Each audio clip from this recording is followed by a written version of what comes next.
center stage in this conversation tonight. We expect the president to give updates on DHS and her department. NOM, of course, at the center of controversy in Minnesota.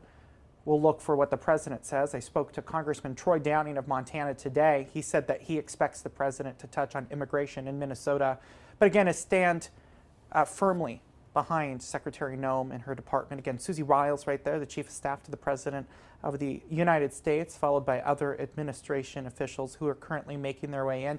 As they go in, they're greeted by other lawmakers, shaking hands. Right there, it looks like that's Tulsi Gabbard, who's waiting to make her entrance as well. So again, these lawmakers, senators, members of the House of Representatives are shaking hands as they walk down the aisle. And you'll see there, it looks like the Secretary of State is shaking hands with the justices and then members of the armed forces. There's the wide shot right there of the president's cabinet walking in right now. And looks like it's members of the House of Representatives that are currently flanking the administration officials. So they get the opportunity to shake hands. In some cases, they take selfies with them. Again, all waiting for the moment that the President of the United States makes his entry. And again, earlier today, I was speaking with Congressman Troy Downing. He says tonight he's hopeful that he is going to hear rhetoric from the President that might assist beef producers in the American West. He says he's pushed back on the administration, does not want to see imports of beef. He'd like to see the herd rebuilt. So tonight, of course, that's something he'll be listening for our audience in Montana. And again, Senator Cantwell says she's there to protest the Save America Act. One person who's not going to be there is the senior Democratic senator from the state of Washington. That is Patty Murray. She will not be in attendance tonight. She says she is protesting. She gave a speech earlier today where she addressed the state of Washington and said this is not a speech she will attend, along with Representative Pramila Jayapal, a Democrat from the Seattle area. She also will not be there. Earlier today, Jayapal gave a press conference where she spoke with the Giuffre family. They, of course, are at the center of the Epstein situation. Their daughter, Virginia Giuffre, was the person who was raped by the former Prince Andrew. They called for legislative action tonight. They do not want their storyline and their loved one to be forgotten as the president gives this address. Of course, the president, in his run for office, making it a centerpiece, the release of the Epstein files. That's something we do not expect to hear this evening, but of course we'll watch for as members of the administration are walking in right there. Behind Tulsi Gabbard, you're seeing, we'll switch over here. It does look like Don Jr. and Tiffany Trump, along with Eric Trump. There's Susie Wiles again. Tulsi Gabbard is walking in with Kelly Loeffler behind them. Kelly Loeffler, of course, is the envoy for business. She was just at the Olympics. Now she is back in the United States, of course, with the gold-winning hockey team, who will also be there this evening as special guests of the president. It does look like the First Lady of the United States is shaking hands right now with some of the guests in her area as more members of there is the Education Secretary, Linda McMahon, First Lady of the United States. Again, Melania Trump meeting right now with the guests in her box. And again, the opportunity to sit in that box means generally a reference is coming. So that means the president might say, so-and-so is sitting with the First Lady. I know so-and-so. So we look to those boxes right now to see who some of those individuals are that will get hat nods from the president because they'll be playing a pivotal role in the speech. Again, the first family in attendance this evening for the President's State of the Union, a joint address between the House of Representatives and the Senate. It's very rare that the two chambers come together, but now tonight, of course, they're to hear from the leader of the free world. We also expect to hear tonight from the President on the topic of international conflicts. We are looking to see if he talks about the situation between Russia and Ukraine. That's not high on the list of things that we expect to hear. We expect to hear references specifically to Iran. So we are listening in for conversation pertaining to that and potentially if he goes off script. We don't have the speech available to us just yet. Earlier in the day, some administration officials released talking points and excerpts. So we have an idea as to what is to come. But the president himself said earlier today he expects this speech to be very, very long as there's lots to talk about in true President Trump fashion. He is, of course, known for not being a stranger when it comes to an open mic. So we expect anywhere from 2 to potentially 3 hours as Again, administration officials are making their way to their seats in the front row of the chamber. Again, 40 members, it sounds like, are not going to be in attendance tonight from both sides of the aisle. It sounds like it's going to be lawmakers from the Senate and the House who have elected not to attend. The list, again, of 40, it does sound like Congresswoman Alexandria Ocasio-Cortez says that she will not be attending this evening. It sounds like Senator Bernie Sanders, an independent from Vermont, will not be there. Again, as Tulsi Gabbard now is making her way in. She was once a Democrat who represented the state of Hawaii, who now is working for the Trump administration. She spoke on the president's behalf several times. Recently was in Montana campaigning with Senator Tim Sheehy, who won election defeating an incumbent Democrat. She spoke alongside him. Again, as we take a look at the first family. I point out Montana because it was a pivotal state for the president. And of course, we're going into a midterm year, election year. Turnout is historically low, but this evening will be the president's case that he makes to the country that the Republicans should maintain their control of both chambers, the House and the Senate. We watch Montana to see if they'll deliver another red seat for the president of the United States. Okay, it does look like we are getting a little bit of movement now on the floor as the President of the United States has officially made his way into the chamber. We'll listen in.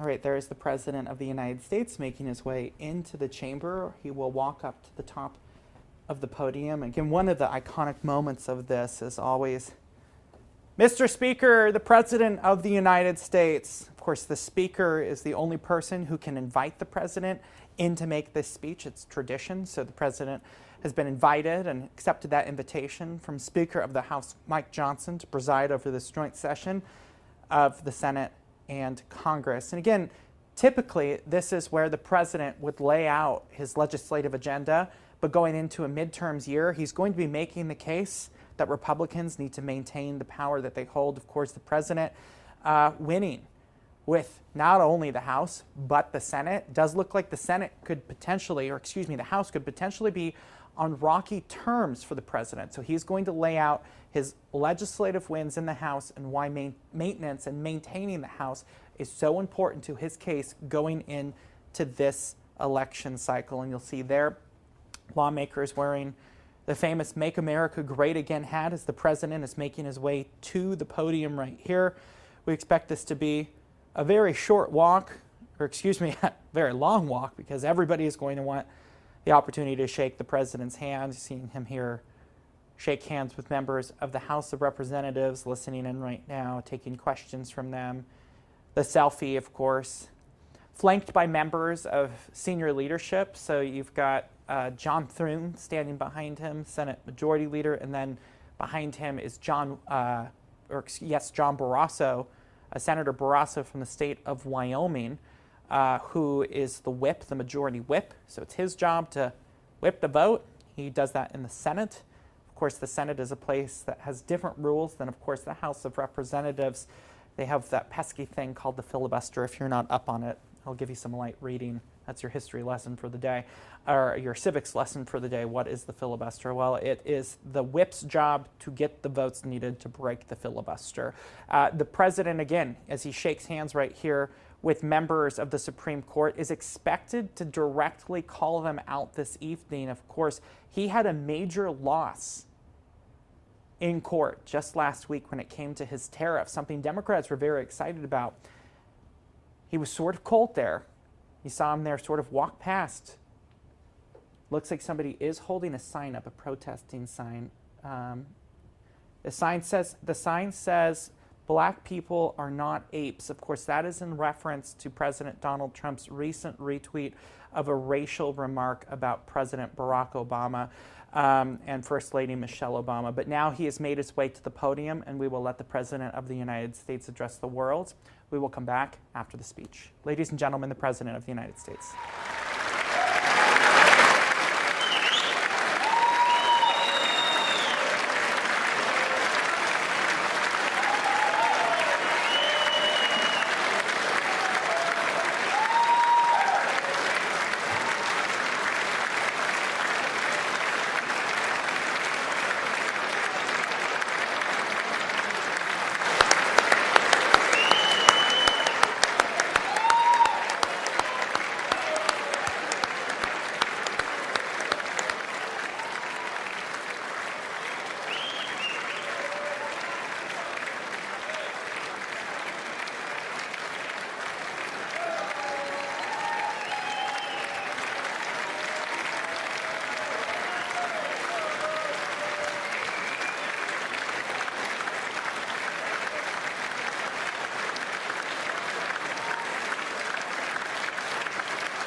Members of Congress, I have the high privilege and distinct honor of presenting to you the President of the United States.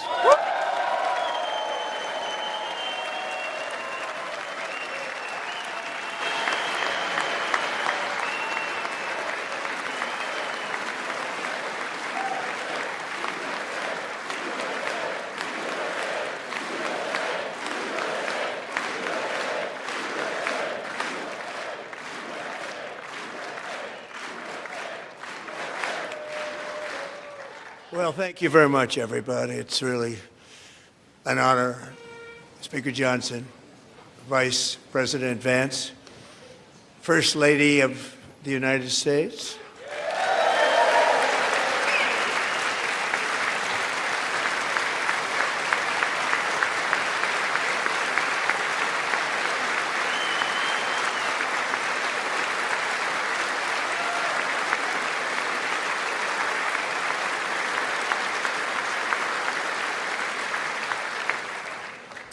Second Lady of the United States,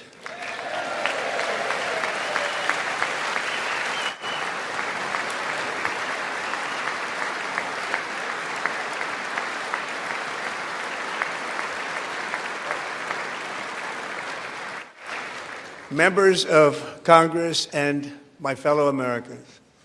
Our nation is back, bigger, better, richer, and stronger than ever before.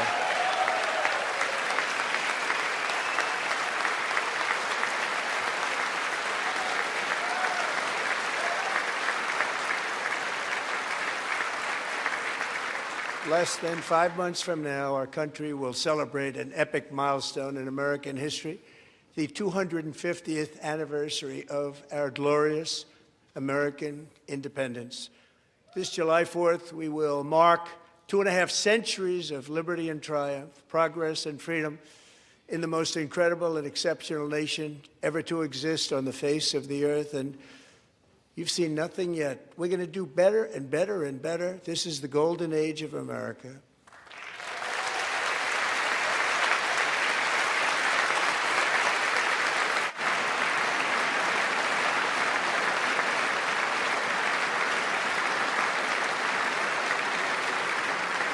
When I last spoke in this chamber 12 months ago, I had just inherited a nation in crisis with a stagnant economy, inflation at record levels, a wide-open border, horrendous recruitment for military and police, rampant crime at home, and wars and chaos all over the world. But tonight, after just 1 year, I can say with dignity and pride that we have achieved a transformation like no one has ever seen before, and a turnaround for the ages. It is indeed a turnaround for the ages.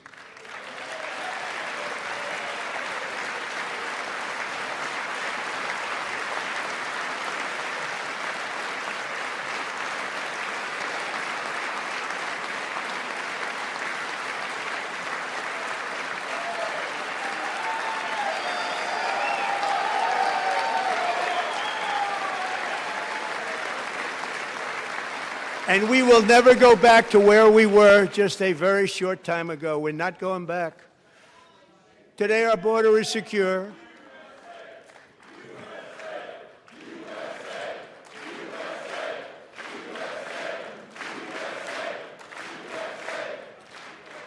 Thank you.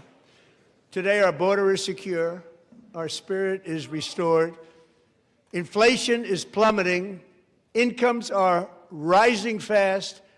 The roaring economy is roaring like never before, and our enemies are scared, our military and police are stacked, and America is respected again, perhaps like never before.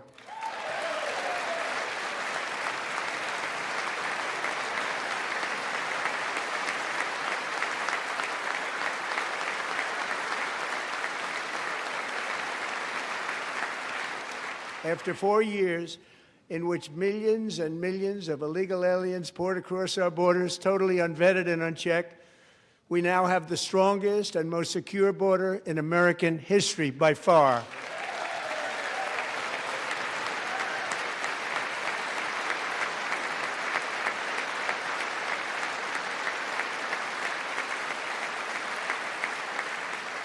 In the past 9 months, 0 illegal aliens have been admitted to the United States.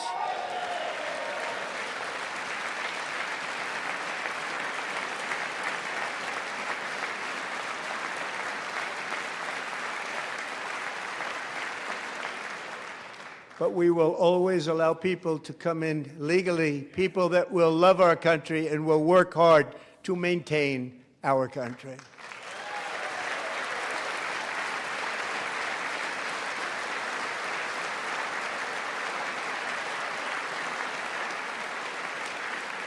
The flow of deadly fentanyl across our border is down by a record 56% in 1 year.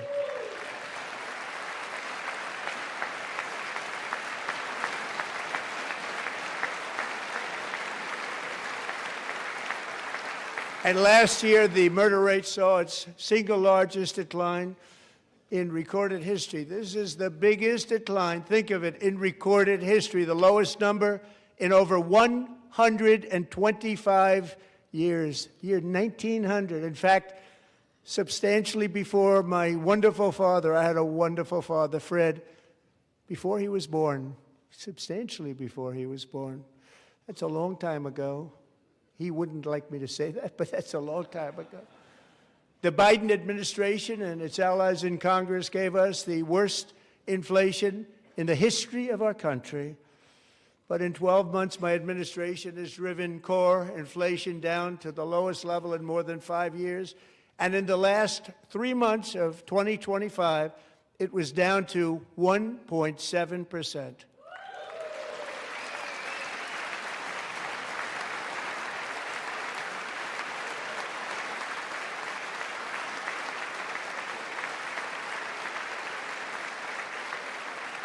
Gasoline, which reached a peak of over $6 a gallon in some states under my predecessor, it was quite honestly a disaster, is now below $2.30 a gallon in most states, and in some places, $1.99 a gallon. And when I visited the great state of Iowa just a few weeks ago, I even saw $1.85 a gallon for gasoline.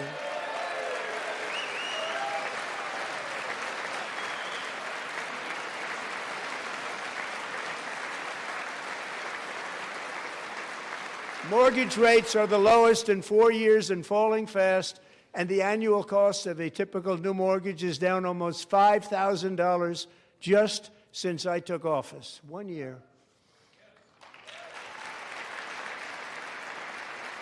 And low interest rates will solve the Biden-created housing problem while at the same time protecting the values of those people who already own a house that really feel rich for the first time in their lives. We want to protect those values. We want to keep those values up. We're going to do both. And we are going to keep it that way. The stock market has set 53 all-time record highs since the election. Think of that, 1 year. Boosting pensions, 401ks, and retirement accounts for the millions and millions of Americans. They're all gaining. Everybody's up, way up. In 4 long years, the last administration got less than $1 trillion in new investment in the United States. And when I say less, substantially less. In 12 months, I secured commitments for more than $18 trillion pouring in from all over the globe.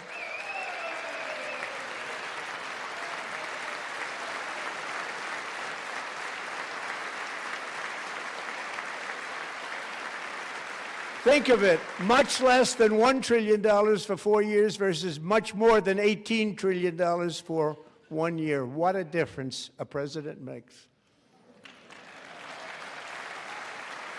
A short time ago, we were a dead country. Now we are the hottest country anywhere in the world, the hottest.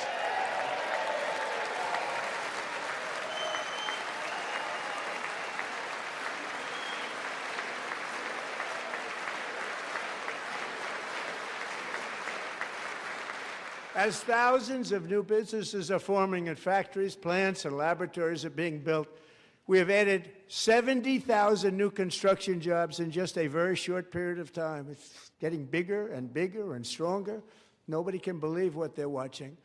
American oil production is up by more than 600,000 barrels a day, and we just received from our new friend and partner, Venezuela, more than 80 million barrels of oil.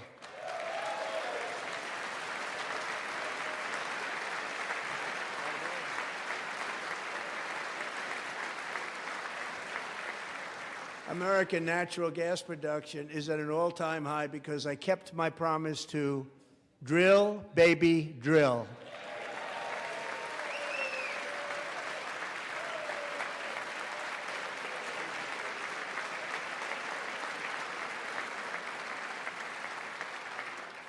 More Americans are working today than at any time in the history of our country. Think about that. Any time in the history of our country, more working today. And 100% of all jobs created under my administration have been in the private sector.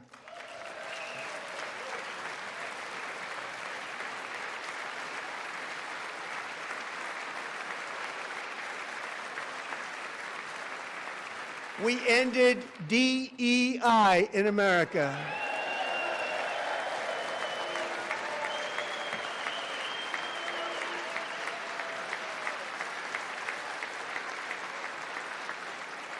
We cut a record number of job-killing regulations, and in 1 year we have lifted 2.4 million Americans, a record, off of food stamps.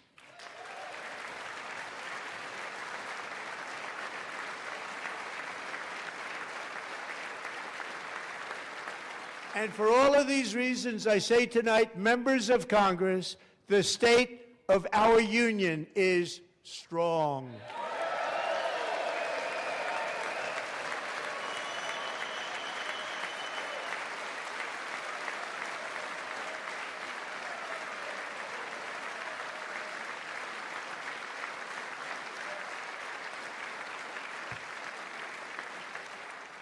Our country is winning again. In fact, we're winning so much that we really don't know what to do about it. People are asking me, please, please, please, Mr. President, we're winning too much. We can't take it anymore. We're not used to winning in our country. Until you came along, we're just always losing, but now we're winning too much. And I say, no, no, no, you're going to win again. You're going to win big. You're going to win bigger than ever. And to prove that point, here with us tonight is a group of winners who just made the entire nation proud. The men's gold medal Olympic hockey team. Come on in.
Go ahead.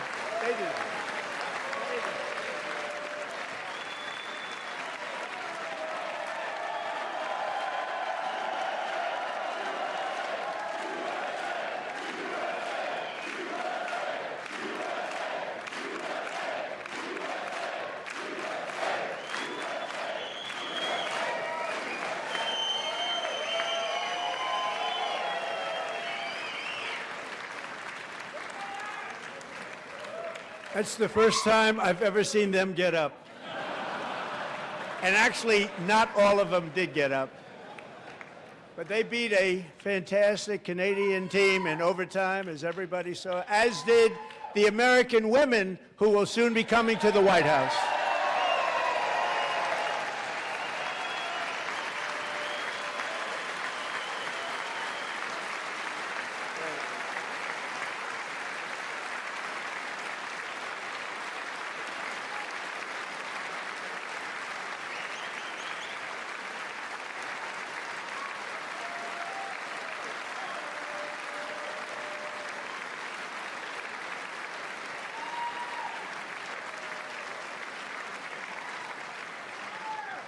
They were in the Oval Office before. And I just want to say a second very big congratulations to Team USA. But I have to say that, and I told them this, and we took a vote of the team. I said, anybody votes no, I'm not doing it. So they stood there, and they weren't about to say no, because I've never seen a goaltender play as well as goalie Connor Hellebuck.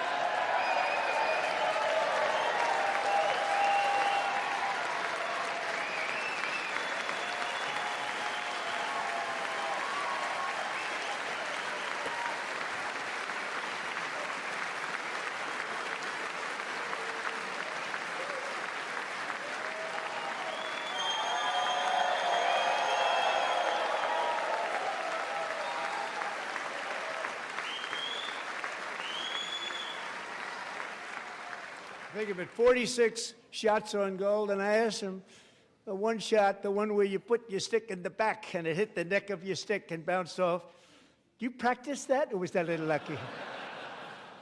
He refused to answer that question. But I just want to tell you that the members of this great hockey squad will be very happy to hear, based on their vote and my vote, and in this case my vote was more important, that I will soon be presenting Connor with our highest civilian honor, which we will be given and which has been given to many athletes over the years. But when I say many, not too many, like 12, it's called the highest civilian honor in our country, the Presidential Medal of Freedom.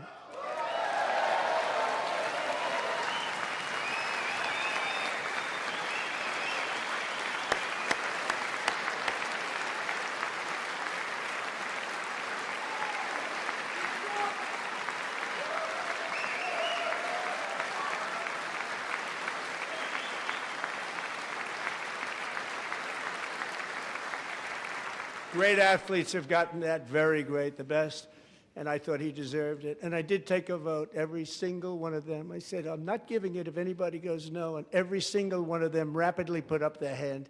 So I want to thank you. What a special job you did. What special champions you are. Thank you very much.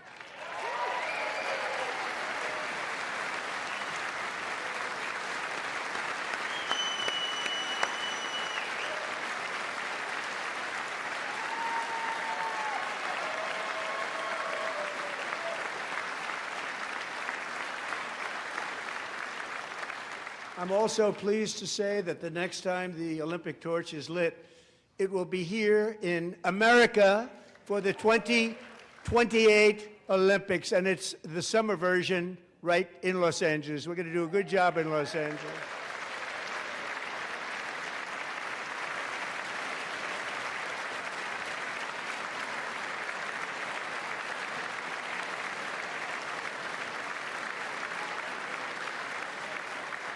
And Los Angeles is going to be safe, just like Washington, D.C. is now one of the safest cities in the country.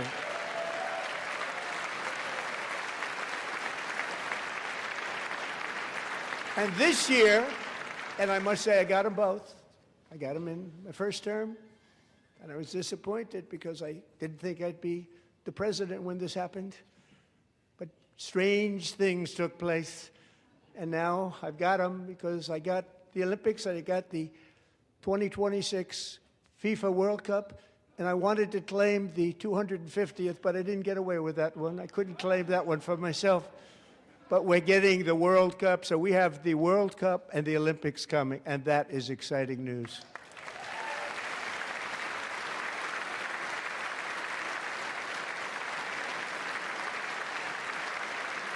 So this will be a year to celebrate our country and the heroes who have kept it free. Men like Buddy Taggart. At age 17, Buddy volunteered to defend America in World War II, serving in the Pacific under the great General Douglas MacArthur. He fought bravely in the famous Battle of Manila, worked so hard. He was badly wounded and almost killed by enemy machine guns in Luzon. And 81 years ago this month, he liberated the largest internment camp in the Philippines, one of the largest anywhere in the world. Buddy earned many honors, including a Purple Heart and a Bronze Star, came home, started a family, and tonight he is in the gallery looking forward to July 4th, 2026, his 100th birthday.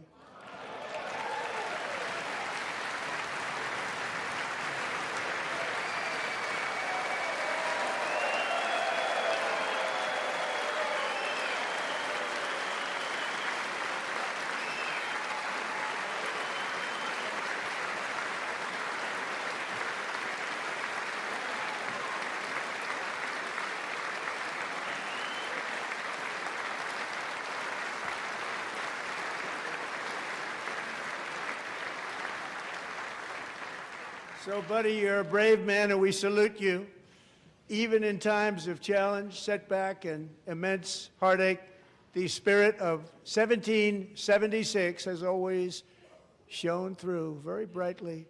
It was July 4th of last year when floodwaters tore through a girls' summer camp in Central Texas. One of the worst things I've ever seen. I was there, rising 26 feet in the matter of minutes, tragically claiming many, many lives. You all remember that one.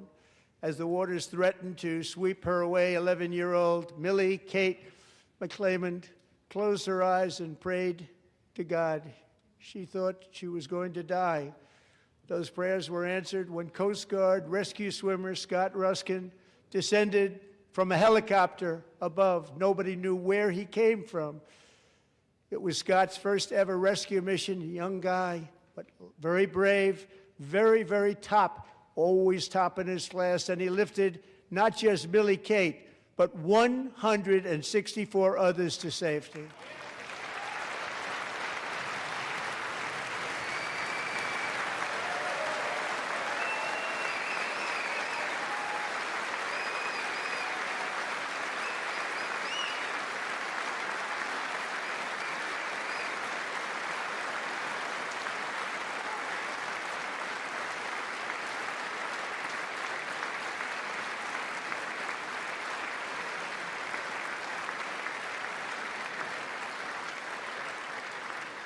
People watched Scott from a distance, and they couldn't believe what they were seeing. The winds were blowing, the rain was pouring, everything was going, and that rapid water, nobody's ever seen anything like it. They said, wow, that's something.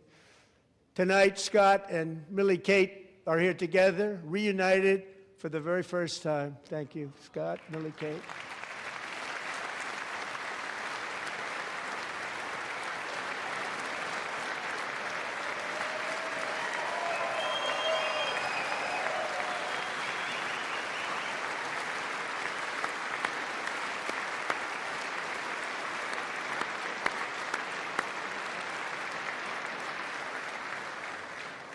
And Petty Officer Ruskin, I'm pleased to inform you that I am now awarding you the Legion of Merit for extraordinary heroism, which is what it was, extraordinary heroism. Thank you.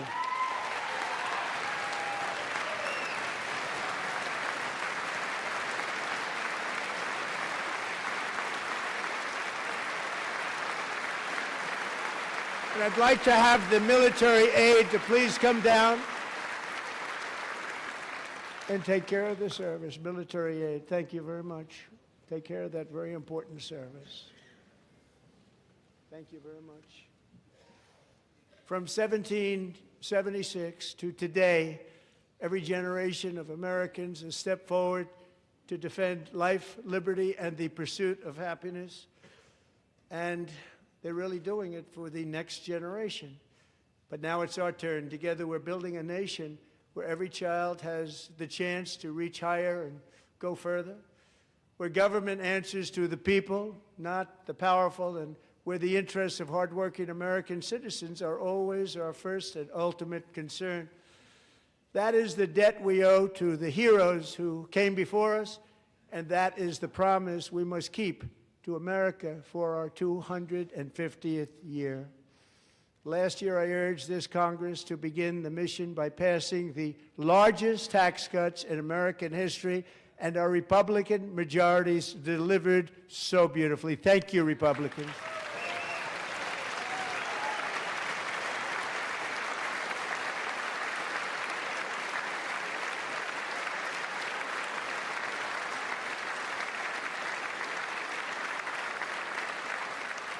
All Democrats, every single one of them, voted against these really important and very necessary massive tax cuts.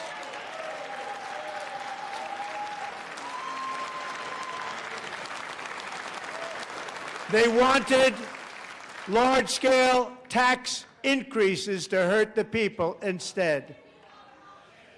But we held strong, and with the great, big, beautiful bill, we gave you no tax on tips, no tax on overtime, and no tax on Social Security for our great seniors.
But the good news is that almost all countries and corporations want to keep the deal that they already made, right, Scott?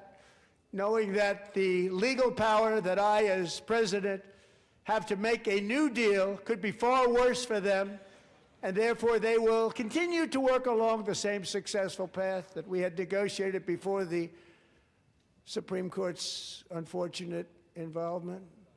So despite the disappointing ruling, these powerful, country-saving, it's saving our country, the kind of money we're taking in, peace-protecting.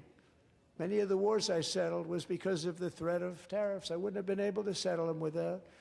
Will remain in place under fully approved and tested alternative legal statutes. And they have been tested for a long time. They're a little more complex, but they're actually probably better, leading to a solution that will be even stronger than before. Congressional action will not be necessary. It's already time-tested and approved. And as time goes by, I believe the tariffs paid for by foreign countries will, like in the past, substantially replace the modern-day system of income tax, taking a great financial burden off the people that I love.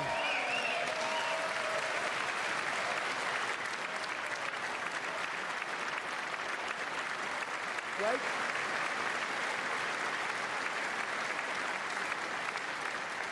Moving forward, factories, jobs, investment, and trillions of dollars will continue pouring into the United States of America because we finally have a president who puts America first. I put America first.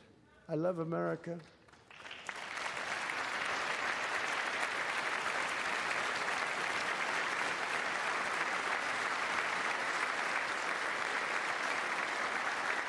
For decades before I came along, we had the exact opposite.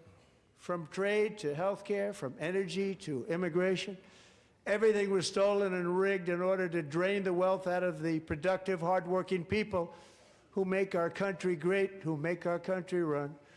Under Biden and his corrupt partners in Congress and beyond, it reached a breaking point with the Green New Scam, open borders for everyone.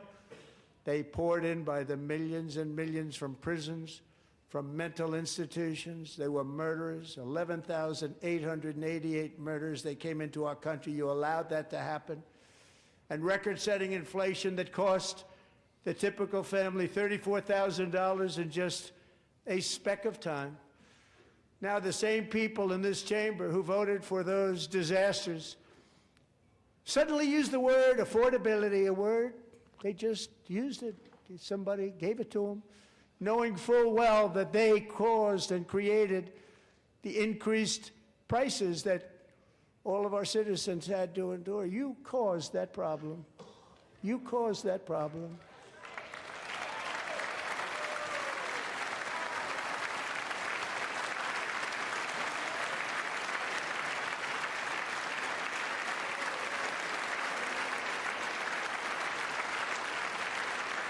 They knew their statements were a lie. They knew it.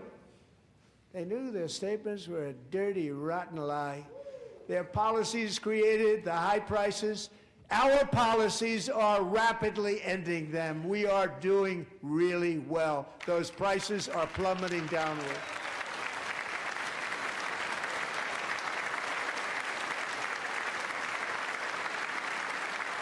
The price of eggs is down 60%, Madam Secretary, thank you. The cost of chicken, butter, fruit, hotels, automobiles, rent is lower today than when I took office by a lot. And even beef, which was very high, is starting to come down significantly. Just hold on a little while, we're getting it down. And soon you will see numbers that few people would think were possible to achieve just a short time ago. Nobody can believe when they see the kind of numbers, and especially energy, when they see energy going down to numbers like that, they cannot believe it. It's like another big tax cut. I'm also confronting one of the biggest ripoffs of our times, the crushing cost of health care caused by you. Since the passage of the Unaffordable Care Act, sometimes referred to as Obamacare, a big insurance company that's gotten rich. It was meant for the insurance companies, not for the people. With our government giving them hundreds and hundreds of billions of dollars a year as their stock prices soared 1,000, 1,200, 1,400, and even 1,700%, like nothing else. That's why I introduced the great health care plan. I want to stop all payments to big insurance companies and instead give that money directly to the people so they can buy their own health care, which will be better health care at a much lower cost.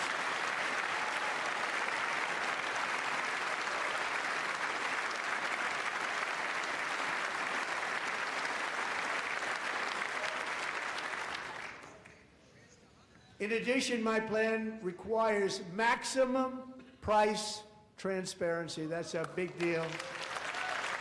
Sounds so simple, so big. And I did that in my first term, and the Democrats immediately terminated it with full knowledge that they were doing a very bad thing for the people. Costs were going to go way up, and that's what happened, and now I'm bringing them way down on health care and everything else. I'm also ending the wildly inflated cost of prescription drugs like has never happened before.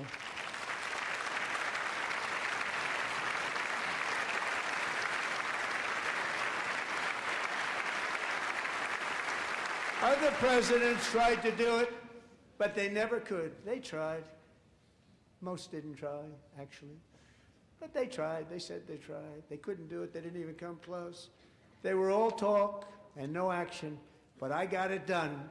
Under my just enacted most favored nation agreements, Americans who have for decades paid by far the highest prices of any nation anywhere in the world for prescription drugs will now pay the lowest price anywhere in the world for drugs. Anywhere, the lowest price.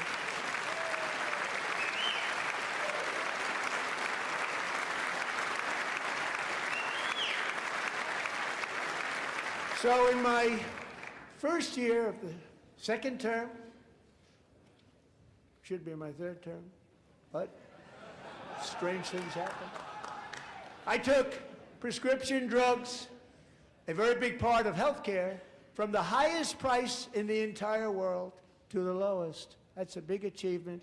The result is price differences of 300, 400, 500, 600% and more, all available right now at a new website called TrumpRx.gov. And I didn't name that one either, by the way.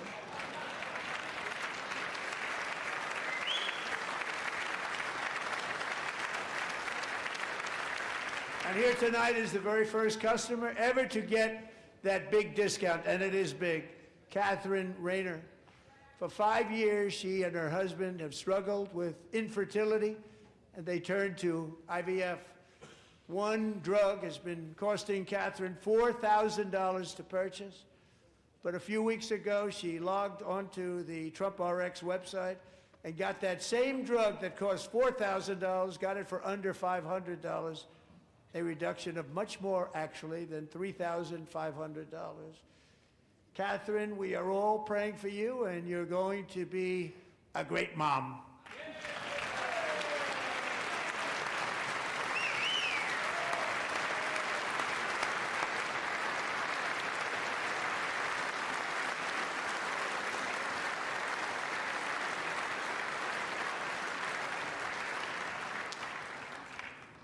So now I'm calling on Congress to codify my most favored nation program into law. Now, the one thing, I'm not sure it matters because it's going to be very hard for somebody that comes along after me to say, let's raise drug prices by 700 or 800%. But John and Mike, if you don't mind, codify it anyway. They may do it. Codify it anyway. Thank you. Many Americans are also concerned that energy demand from AI data centers could unfairly drive up their electric utility bills. Tonight, I'm pleased to announce that I have negotiated the new Ratepayer Protection Pledge. You know what that is? We're telling the major tech companies that they have the obligation to provide for their own power needs. They can build their own power plants as part of their factory so that no one's prices will go up And in many cases, prices of electricity will go down for the community, and very substantially down. This is a unique strategy never used in this country before. We have an old grid. It could never handle the kind of numbers, the amount of electricity that's needed.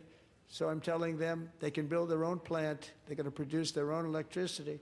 It will ensure the company's ability to get electricity while at the same time lowering prices of electricity for you, and could be very substantial for all of you cities and towns. You're going to see some good things happen over the next number of years.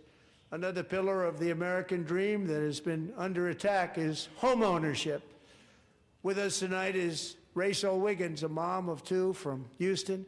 She placed bids on 20 homes and lost all of those bids to gigantic investment firms that bypassed inspection, paid all cash, and turned those houses into rentals, stealing away her American dream. She was devastated.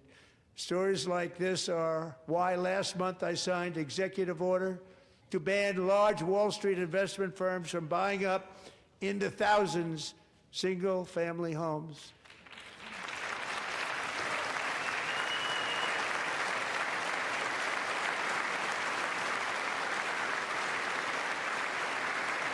And now I'm asking Congress to make that ban permanent, because homes for people, really, that's what we want. We want homes for people, not for corporations. Corporations are doing just fine. Rachel, thank you very much. Good luck with your home. You'll get one soon.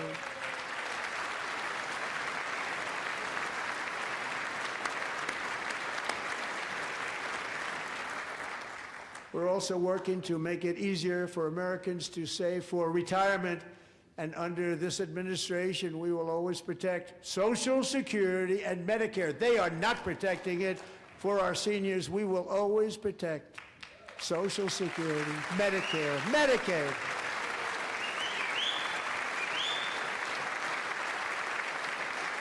Since I took office, the typical 401k balance is up by at least $30,000. That's a lot of money. We have millions and millions of people, because the stock market has done so well, setting all those records. Your 401ks are way up. Yet half of all of working Americans still do not have access to a retirement plan with matching contributions from an employer. To remedy this gross disparity, I'm announcing that next year my administration will give these often forgotten American workers, great people, the people that built our country, access to the same type of retirement plan offered to every federal worker. We will match your contribution with up to $1,000 each year. As we ensure that all Americans can profit from a rising stock market, let's also ensure that members of Congress cannot corruptly profit from using insider information.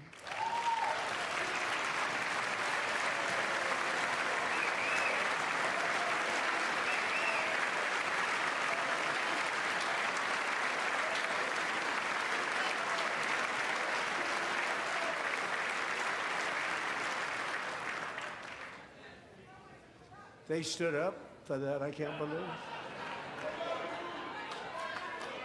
I can't believe it. Did Nancy Pelosi stand up if she's here? Doubt it.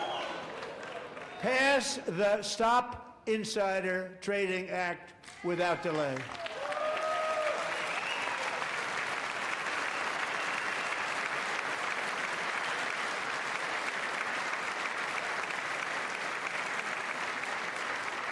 I wasn't sure if anybody even on this side was going to applaud for that. I'm very impressed. Thank you. I'm very impressed.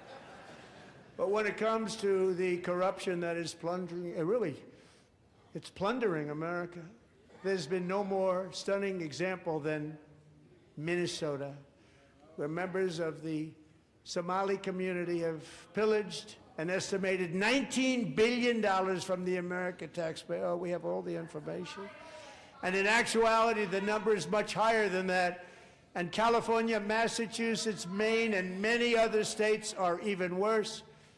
This is the kind of corruption that shreds the fabric of a nation, and we are working on it like you wouldn't believe. So tonight, although started 4 months ago, I am officially announcing the war on fraud to be led by our great Vice President, J.D. Vance.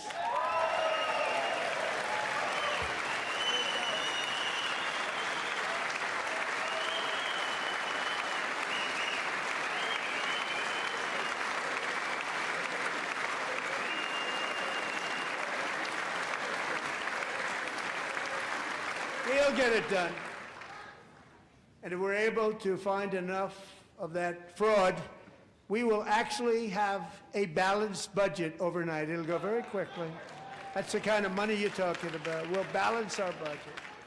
The Somali pirates who ransacked Minnesota remind us that there are large parts of the world where bribery, corruption, and lawlessness are the norm, not the exception. Importing these cultures through unrestricted immigration and open borders brings those problems right here to the USA. And it is the American people who pay the price in higher medical bills, car insurance rates, rent, taxes, and perhaps most importantly, crime. We will take care of this problem. We're going to take care of this problem. We are not playing games. Delilah.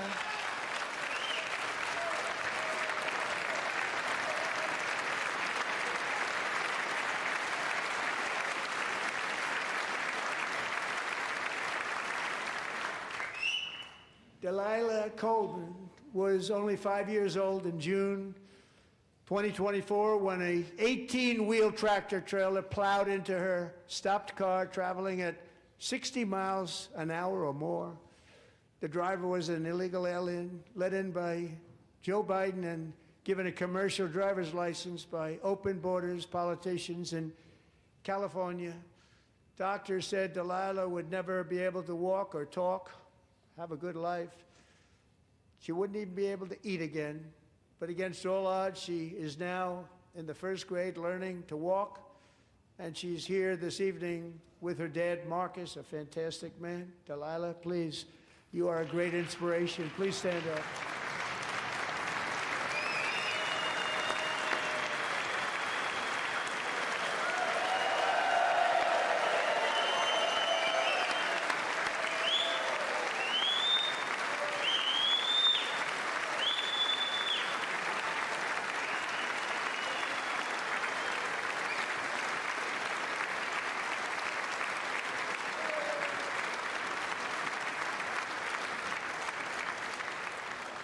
Thank you, Delilah. Many, if not most, illegal aliens do not speak English and cannot read even the most basic road signs as to direction, speed, danger, or location. That's why tonight I'm calling on Congress to pass what we will call the Delilah Law, barring any state from granting commercial driver's licenses to illegal aliens.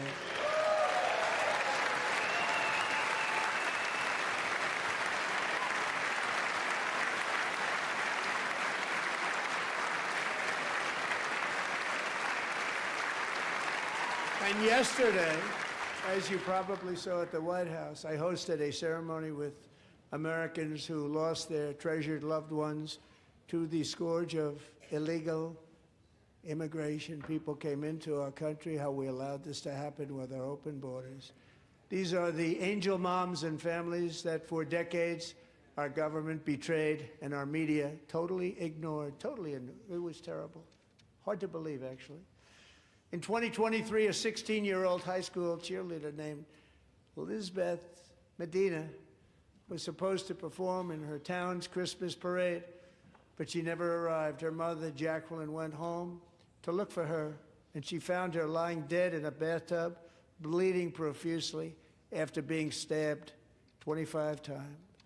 Elizabeth's killer was a previously arrested illegal alien who had broken in and brutally extinguished the brightest light in her family's life, violently and viciously. Her heartbroken mother is in the gallery to remind everyone in this chamber exactly why we are deporting illegal alien criminals to our country at record numbers, and we're getting them the hell out of here fast. We don't want them.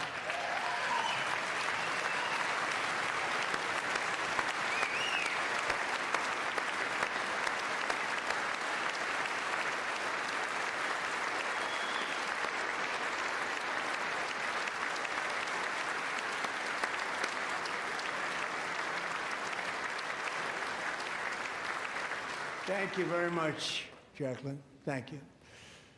We can never forget that many in this room not only allowed the border invasion to happen before I got involved, but indeed they would do it all over again, if they ever had the chance. If they ever got elected, they would open up those borders to some of the worst criminals anywhere in the world.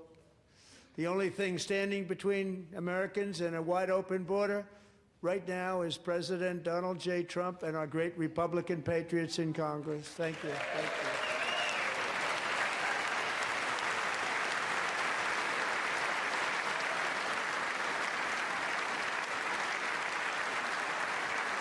As we speak, Democrats in this chamber have cut off all funding for the Department of Homeland Security. It's all cut off. It's all cut off.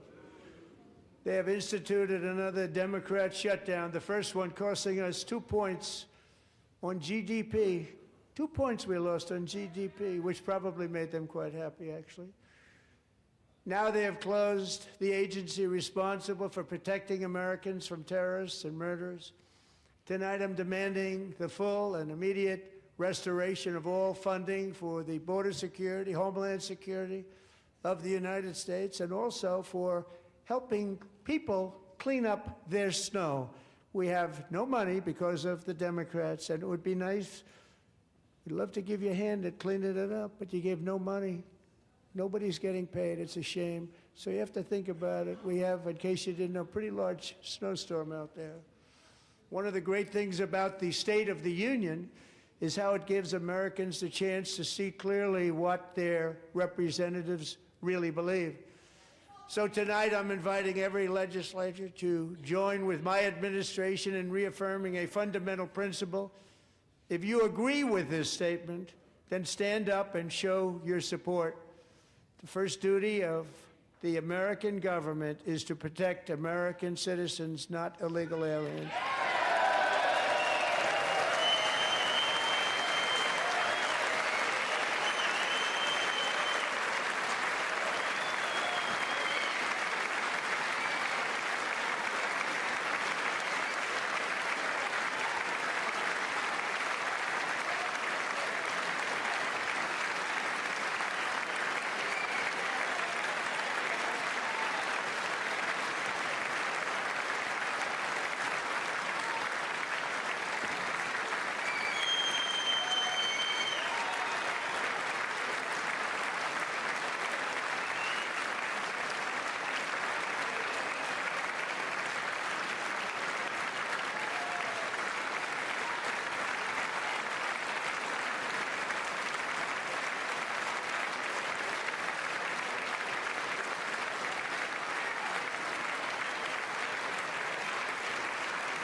Isn't that a shame? You should be ashamed of yourself not standing up.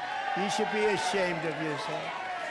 That is why I'm also asking you to end deadly sanctuary cities that protect the criminals and enact serious penalties for public officials who block the removal of criminal aliens. In many cases, drug lords, murderers all over our country, they're blocking the removal of these people out of our country, and you should be ashamed of yourself. Yeah.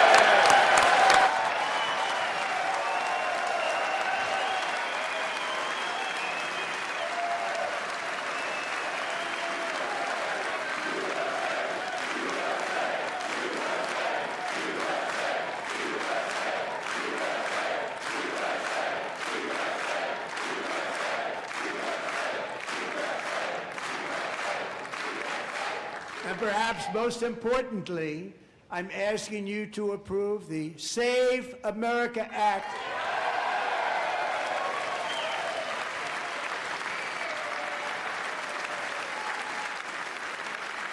to stop illegal aliens and others who are unpermitted persons from voting in our sacred American elections. That cheating is rampant in our elections. It's rampant. It's very simple. All voters must show voter ID.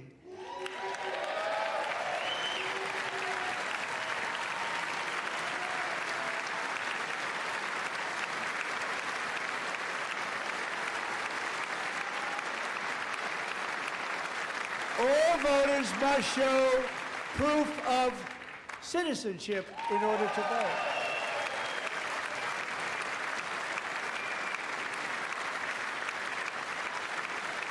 And no more crooked mail-in ballots except for illness, disability, military, or travel. None. And this should be an easy one. And by the way, it's polling at 89%, including Democrats. 89%.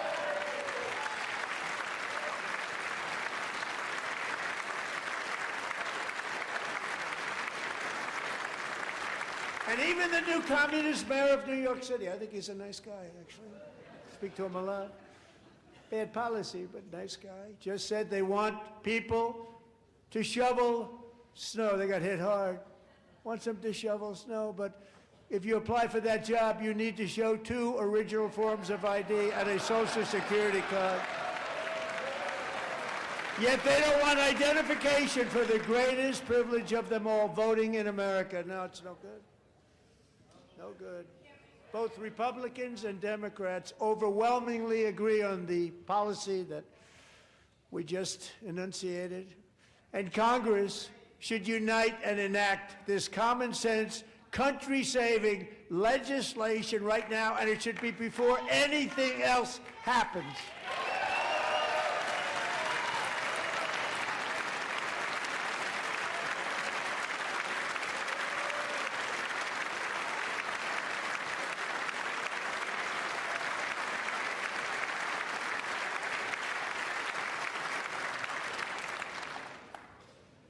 And the reason they don't want to do it, why would anybody not want voter ID? One reason, because they want to cheat. There's only one reason.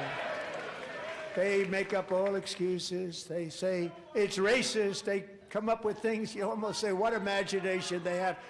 They want to cheat. They have cheated. And their policy is so bad that the only way they can get elected is to cheat. And we're going to stop it. We have to stop it, John.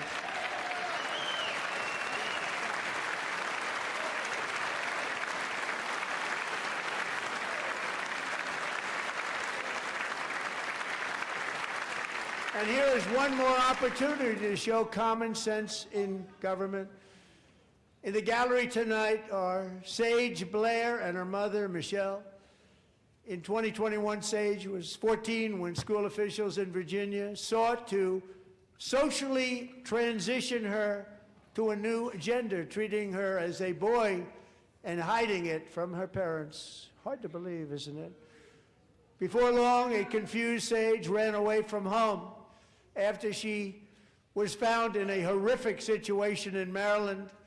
A left-wing judge refused to return Sage to her parents because they did not immediately state that their daughter was their son.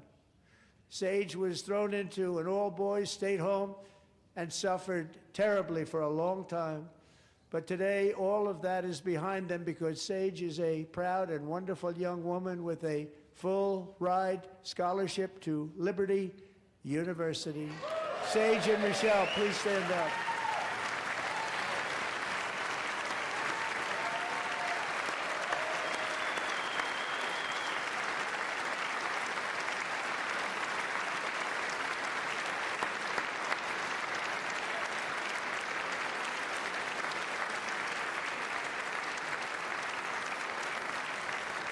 And thank you for your great bravery. And who can believe that we're even speaking about things like this? 15 years ago, if somebody was up here and said that, they'd say, what's wrong with him?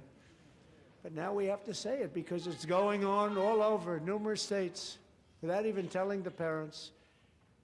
But surely we can all agree no state can be allowed to rip children from their parents' arms and transition them to a new gender against the parents' will. Who would believe that we've been talking about this? We must ban it, and we must ban it immediately.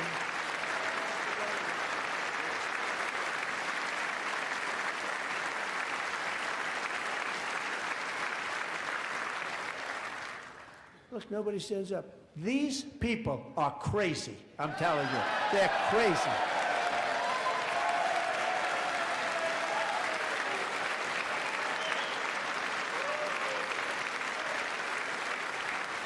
Amazing. Incredible. Boy, oh boy. We're lucky we have a country. With people like this, Democrats are destroying our country, but we've stopped it just in the nick of time, didn't we?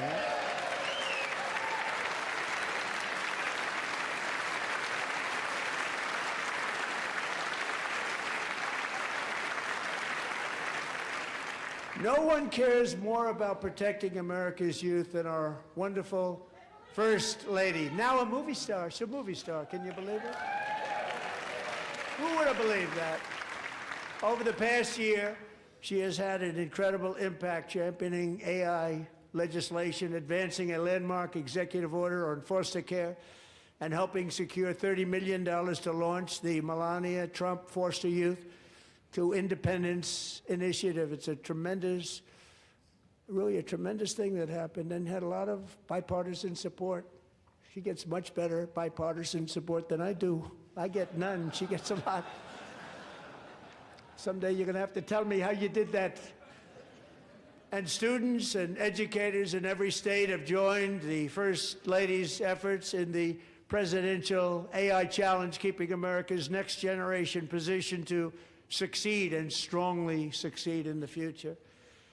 Tonight, we welcome two young people whose lives reflect the First Lady's impact, Sierra Burns and Everest Nevermont. Thank you both, and Melania, thank you. I know how hard you worked on it. Thank you very much.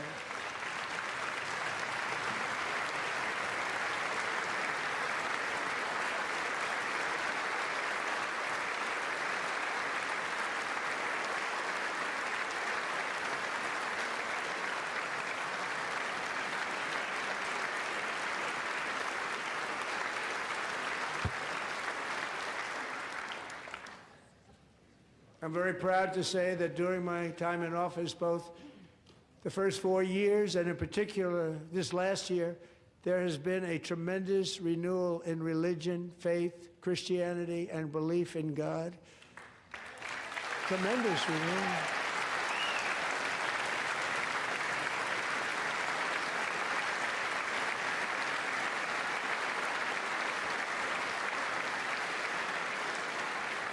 This is especially true among young people, and a big part of that had to do with my great friend, Charlie Kirk, a great guy, great man.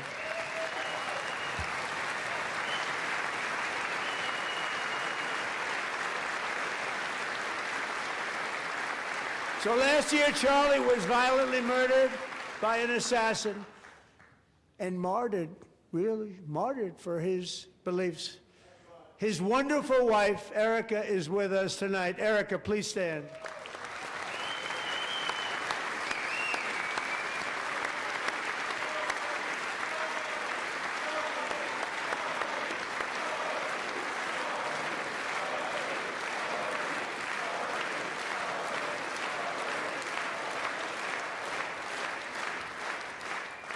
Thank you, Erica. Been through a lot. In Charlie's memory, we must all come together to reaffirm that America is one nation under God, and we must totally reject political violence of any kind.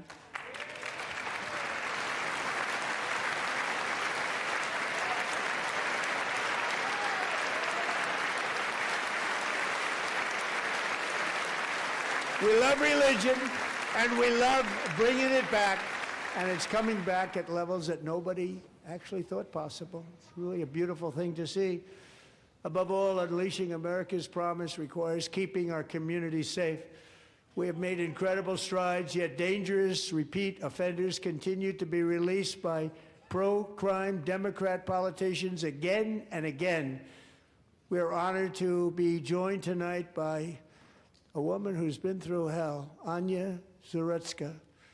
In 2022, she and her beautiful daughter, so beautiful, what a beautiful young woman, Irina fled war-torn Ukraine to live with relatives near Charlotte, North Carolina. And by the way, what's going on with Charlotte?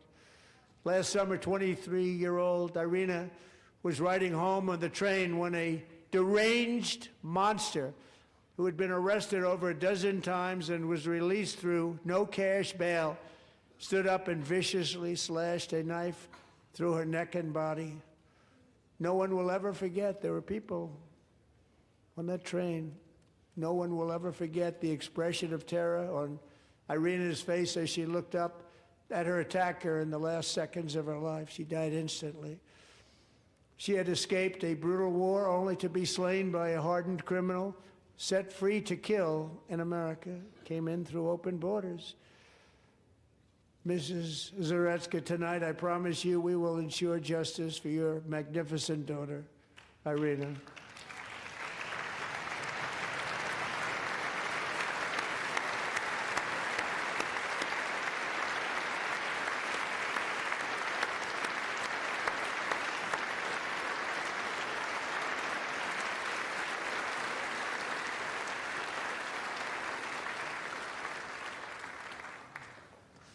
How do you not stand? How do you not stand? I'm asking this Congress to pass tough legislation to ensure that violent and dangerous repeat offenders are put behind bars, and importantly, that they stay there.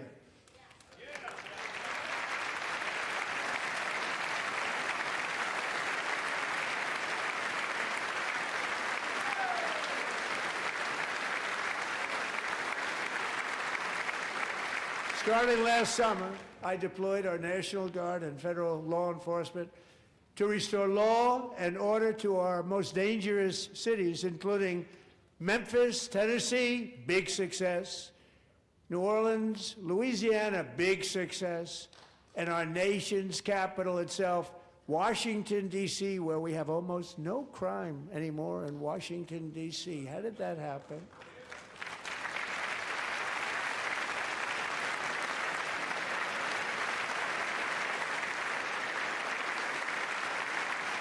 In fact, crime in Washington is now at the lowest level ever recorded, and murders in D.C. this January were down close to 100% from a year ago.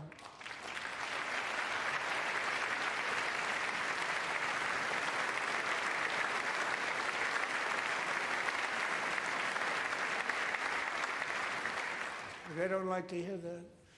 One of the sick people, one of the brave service members who helped achieve this stunning turnaround was 20-year-old West Virginia Army National Guard Specialist Sarah Beckstrom. After a 4-month deployment, she voluntarily extended her service, and her rank was going to be lifted. She was doing so well. They were so proud of her. But the very next day, she was on patrol near the White House when she was ambushed and shot in the head by a terrorist monster from Afghanistan. Shouldn't have been in our country. And all because she wore the uniform of our nation, she was shot. He traveled here because he didn't like people wearing our uniform. He was sick and deranged, shouldn't have been in our country.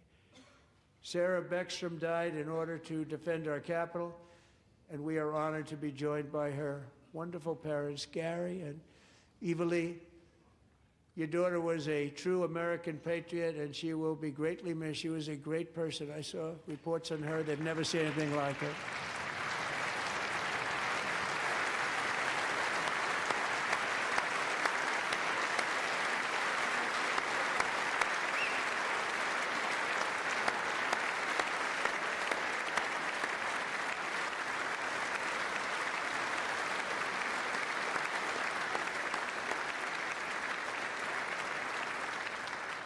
So sorry. Thank you very much.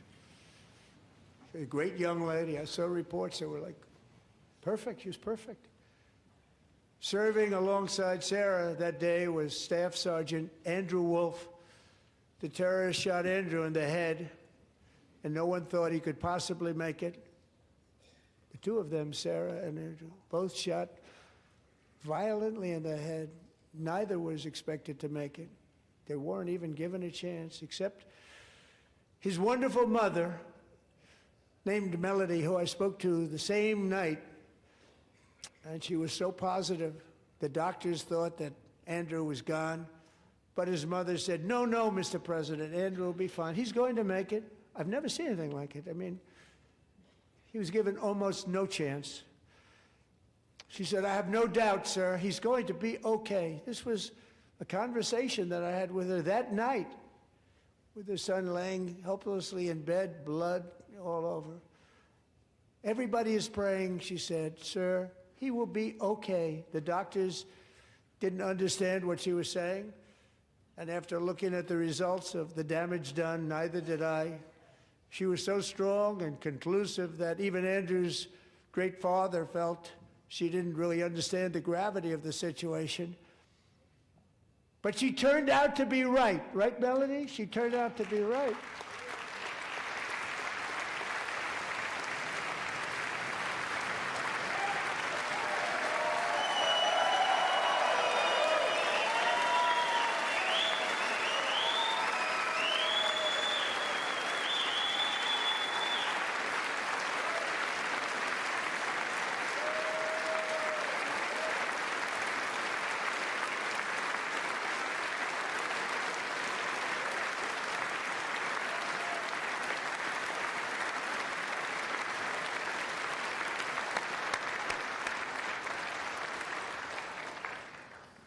Amazing, actually. I said, where does this woman come from? She's the most positive person I've ever met.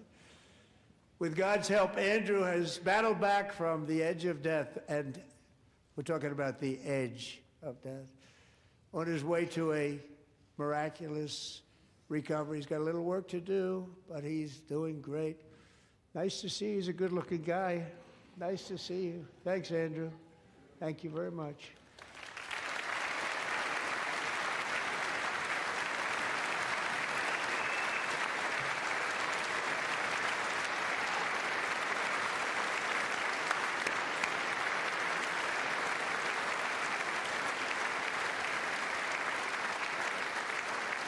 So, Andrew, while you're up, now I'm going to ask a highly respected General James Seward to present Staff Sergeant Andrew Wolf and the great family of Sarah Beckstrom with the award created by our late, great President George Washington himself. It's called the Purple Heart.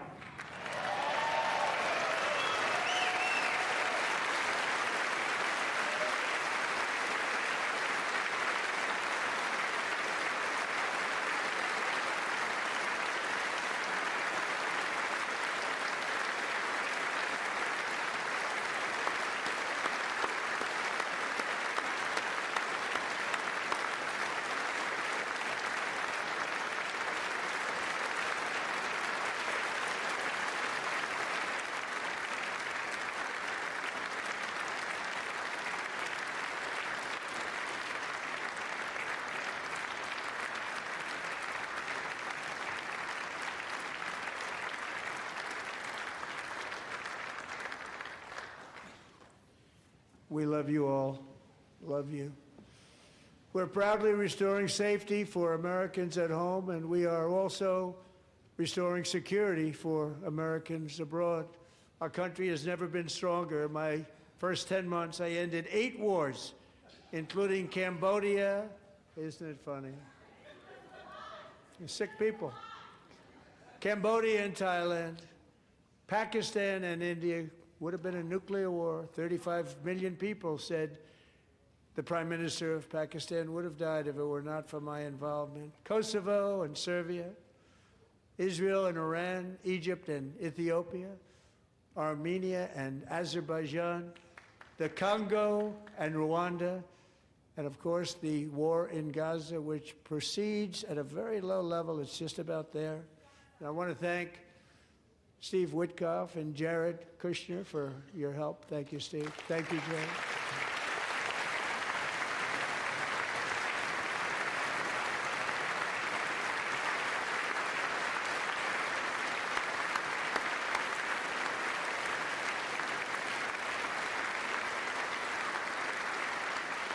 And I also want to thank the man they report to, Secretary of State Marco Rubio. Thank you, Marco.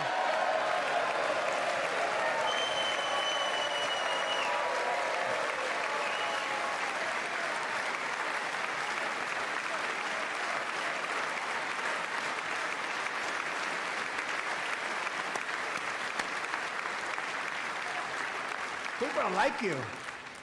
You know, Marco got 100% of the votes when he was in confirmation. I think our next one was about 54%.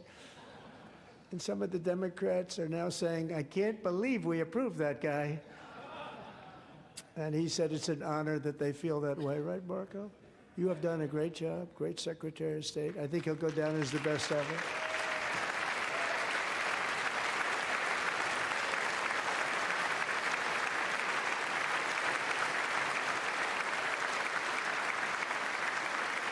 Under the ceasefire I negotiated, every single hostage, both living and dead, has been returned home. Can you believe that?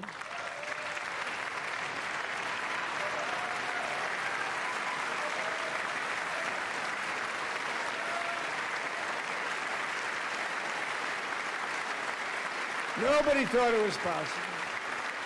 Nobody thought that was possible. Both living and dead, and those parents who had a dead son, their boy, they'd always tell me their boy, they wanted him as much as though he were living.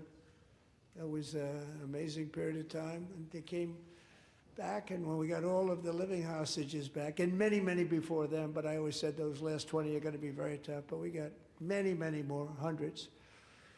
But I said those last 20 are going to be tough. We got them back.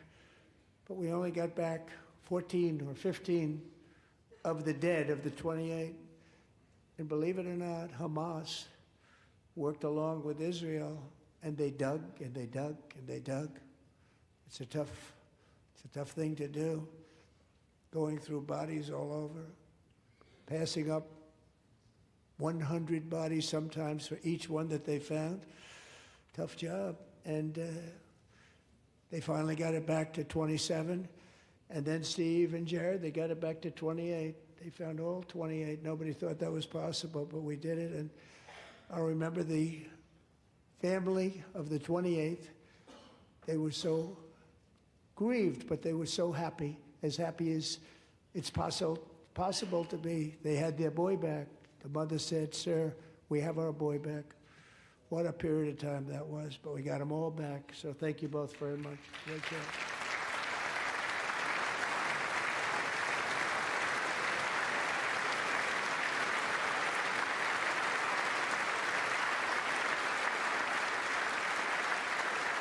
And we're working very hard to end the 9th war, the killing and slaughter between Russia and Ukraine, where 25,000 soldiers are dying each and every month. Think of that, 25,000 soldiers are dying a month. A war which would have never happened if I were president, would have never happened. As president, I will make peace wherever I can, but I will never hesitate to confront threats to America wherever we must.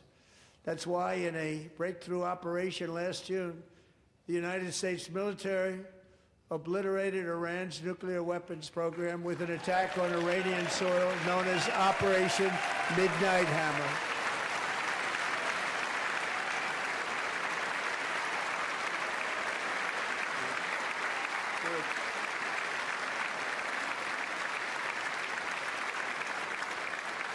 For decades, it had been the policy of the United States never to allow Iran to obtain a nuclear weapon. Many decades. Since they seized control of that proud nation 47 years ago, the regime and its murderous proxies have spread nothing but terrorism and death and hate. They've killed and maimed thousands of American service members and hundreds of thousands and even millions of people with what's called roadside bombs. They were the kings of the roadside bomb. And we took out Soleimani. I did that during my first term. Had a huge impact. He was the father of the roadside bomb.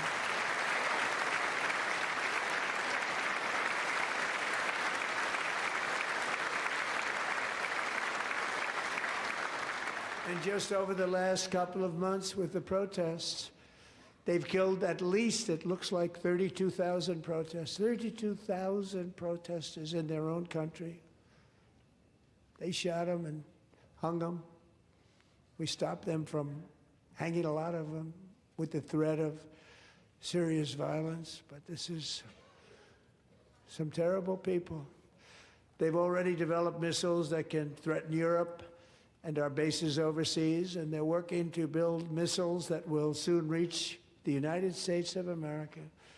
After Midnight Hammer, they were warned to make no future attempts to rebuild their weapons program, and in particular, nuclear weapons. Yet they continue, starting it all over. We wiped it out, and they want to start all over again, and are at this moment again pursuing their sinister ambitions. We are in negotiations with them. They want to make a deal, but we haven't heard those secret words. We will never have a nuclear weapon.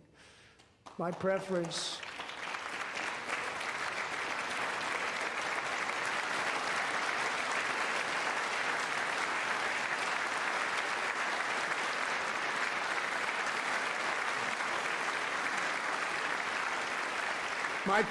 is to solve this problem through diplomacy. But one thing is certain, I will never allow the world's #1 sponsor of terror, which they are by far, to have a nuclear weapon. Can't let that happen.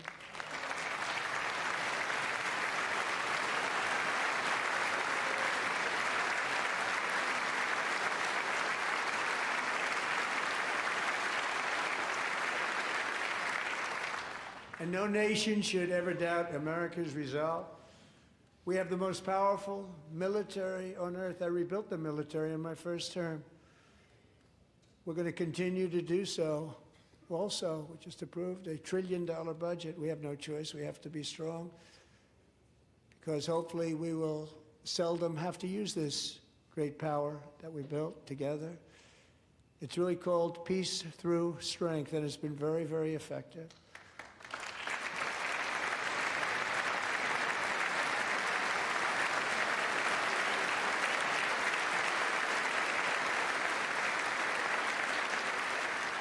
So thanks to Republicans in Congress, we're investing that record number of dollars, have no choice, in the United States Armed Forces. Also creating a lot of jobs, but we're not even doing it for that reason. Because as I said, we have more jobs, more people working today than ever before in the history of our country. And NATO countries are friends and allies. They are. They're our friends and they're our allies. Have just agreed, at my very strong request, to pay 5% of GDP for military defense rather than the 2%, which they weren't paying. We were paying for almost all of NATO. Now they're paying 5 as opposed to not paying 3.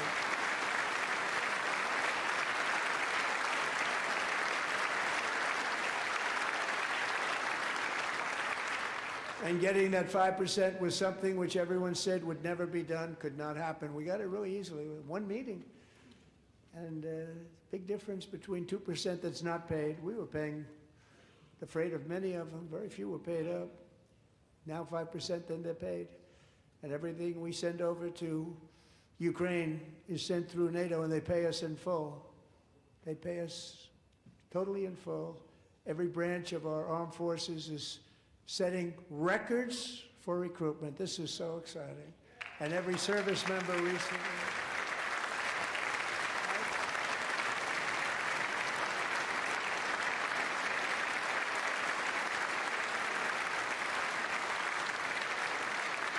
And every service member recently received a warrior dividend of $1,776.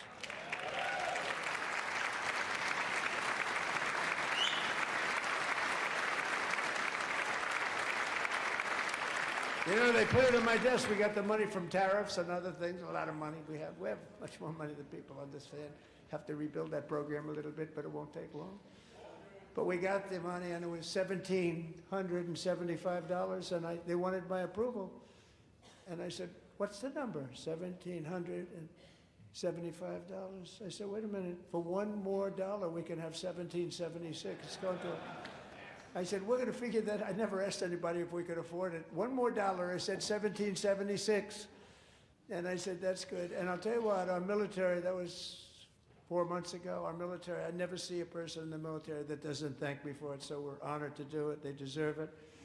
And we call it 1776. It was great. And we love our military. We love our law enforcement. We love our firemen. You know, the firemen don't get mentioned enough. We love our firemen. We're also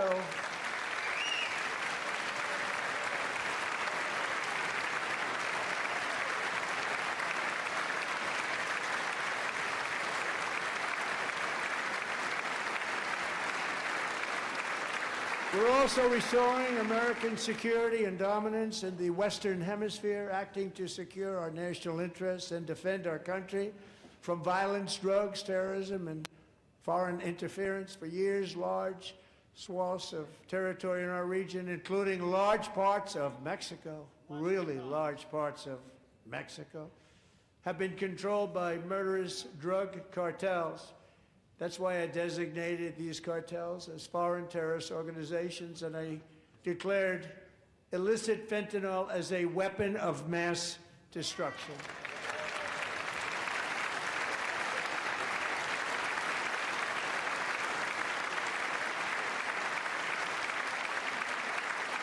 And with our new military campaign, we have stopped record amounts of drugs coming into our country and virtually stopped it completely coming in by water or sea. You probably noticed that.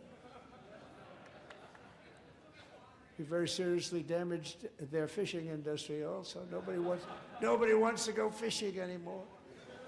We've also taken down one of the most sinister cartel kingpins of all. You saw that yesterday. In January,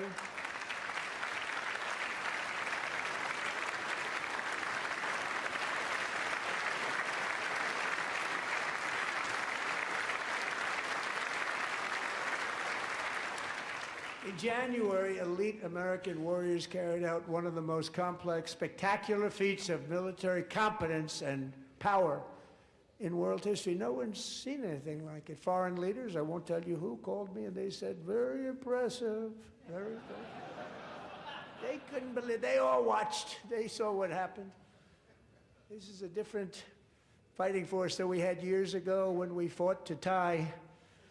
You know, it's a great fighting force. I'm so proud of it. Look at Space Force. Space Force is my baby, because we did that. My baby is becoming so important.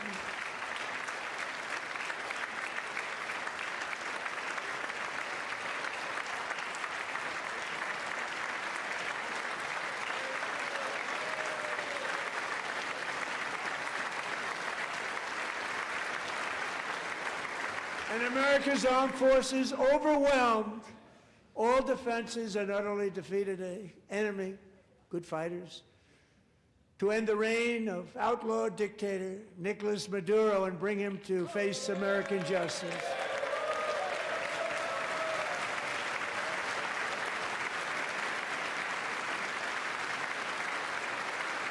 And this was an absolutely colossal victory for the security of the United States, and it also opens up a bright new beginning for the people of Venezuela. We're working closely with the new president of Venezuela, Delcy Rodriguez, to unleash extraordinary economic gains for both of our countries and to bring new hope to those who have suffered so terribly. They really did suffer. With us tonight is Alejandro Gonzalez. She grew up in a tight-knit Venezuelan family and was especially close to her beloved uncle Enrique. But after Enrique ran for office and opposed Maduro, he was kidnapped by Maduro's security forces and thrown into the regime's really infamous prison in Caracas. Alejandro feared she would never see her uncle again. She feared for her own life also. But since the raid, we have worked with the new leadership, and they have ordered the closure of that vile prison and released hundreds of political prisoners already, with more to come. Alejandro, I'm pleased to inform you that not only has your uncle been released, but he is here tonight. We brought him over to celebrate his freedom with you in person. Enrique, please come down.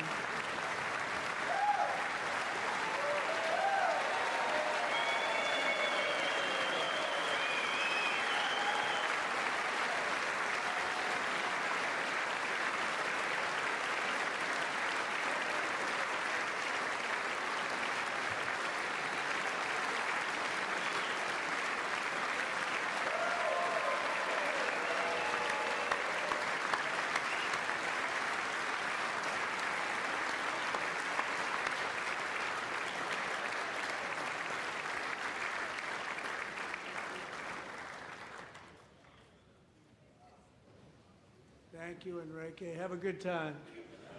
Nice to have you back, Enrique. There were many heroes on that January raid to capture Maduro, really great heroes. It was very dangerous. They knew we were coming. They were all set. But the deeds of one warrior that night will live forever in the eternal chronicles of military valor. Chief Warrant Officer 5, Eric Slover, planned the mission and was the flight lead in the cockpit of the first helicopter, a big, beautiful, powerful helicopter. It was a massive Chinook carrying, as you can imagine, many, many American warfighters. Wearing the dog tags, his wife Amy had blessed with holy water before he left. She knew it was going to be a rough one. Eric steered the Chinook under the cover of night and descended swiftly upon Maduro's heavily protected military fortress. This was a major military installation, protected by thousands of soldiers and guarded by Russian and Chinese military technology. How did that work out? Not too good. While preparing to land, enemy machine guns fired from every angle, and Eric was hit very badly in the leg and hip, one bullet after another. He absorbed 4 agonizing shots, shredding his leg into numerous pieces. And yet, despite the fact that the use of his legs was vital to successful helicopter flight, legs are the most important part of flying a helicopter, to deliver the many commandos who would capture and detain Maduro was the only thing Eric was thinking about. Then, even as he was gushing blood, which was flowing back down the aisle, helicopter lands at a steep angle. The machine gun stood right in front of him. They were right in front of him, 2 machine gunners who escaped the wrath of the previous planes. Eric maneuvered his helicopter with all of those lives and souls to face the enemy and let his gunners eliminate the threat. Turned the helicopter around so the gunners could take care of business, saving the lives of his fellow warriors from what could have been a catastrophic crash deep in enemy territory. Only after safely landing the helicopter with all the warriors aboard in the exact right spot, which was vital to the mission. We probably would have had to maybe cancel the mission if that didn't happen. Eric told his co-pilot, also wounded, but not as gravely, to take over. I'm about ready to pass out. The success of the entire mission and the lives of his fellow warriors hinge on Eric's ability to take the searing pain. It was unbelievable what's happened to his legs of the bullets and keep on flying and landing, and people knew what was happening. Everybody in the back of the helicopter knew because they saw the blood pouring down the aisle. Chief Warrant Officer Slover is still recovering from his serious wounds, but I'm thrilled to say that he is here tonight with his wife Amy, Eric, and Amy, come on in.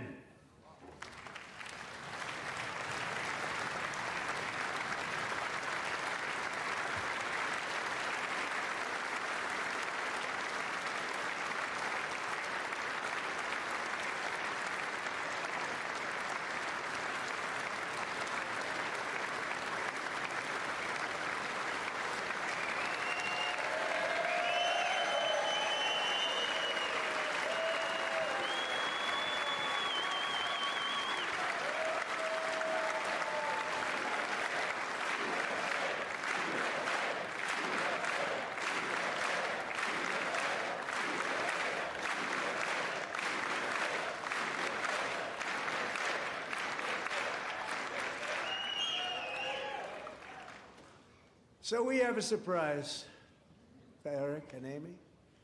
In recognition of Eric's actions above and beyond the call of duty, I would now like to ask General Jonathan Braga to present Chief Warrant Officer Slover with our nation's highest military award, the Congressional Medal of Honor.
Well, thank you very much, Eric and Amy. Great to get to know you. I met with them and with a lot of their fellow warriors at Fort Bragg recently. You notice the name Fort Bragg, we have it back, we brought it back. We won the First World War with it, the Second World War with it, and then they decided to change the name. So we changed it back. Everybody wanted to change back too. And 10 of Eric's fellow warriors from that incredible night of victory will also be receiving medals at a private ceremony that will soon be held at the White House. And Eric will be there. Thank you.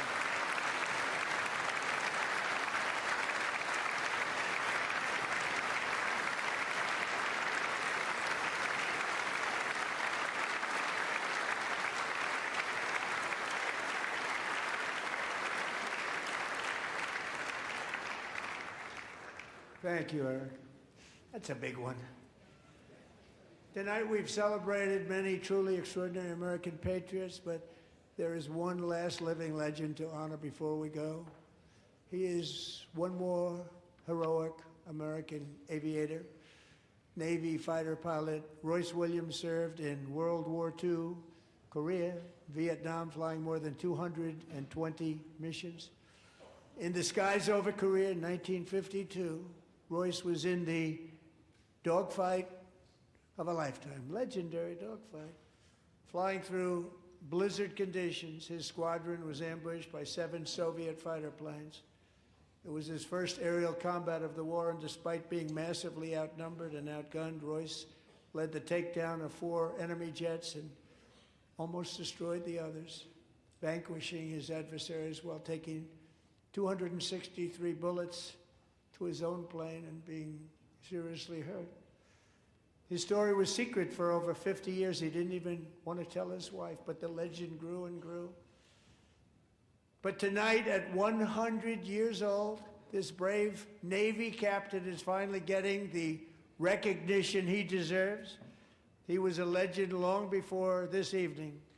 Royce, please stand up, and I will ask the First Lady of the United States to present Captain Royce Williams with his Congressional Medal of Honor.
Thank you, Royce, and thank you, Eric. I've always wanted the Congressional Medal of Honor, but I was informed I'm not allowed to give it to myself, and I wouldn't know why I'd be taking it, but if they ever open up that law, I will be there with you someday. But you know, that's our highest honor, Congressional Medal of Honor, and that's a big thing, and it's an honor to be in the same room with you. Thank you both very much, Eric. Thank you.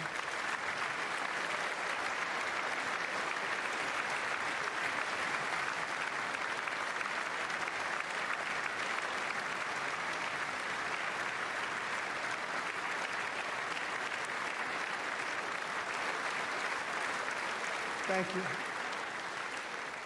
250 years is a long time in the life of a nation, but in another sense, it's really a mere moment in the eye of history. Two of the gentlemen we met in the gallery this evening took their first breaths 1 century ago, 100 years before that, on July 4th, 1826, the author of the Declaration of Independence, brilliant, Thomas Jefferson, drew his last breath.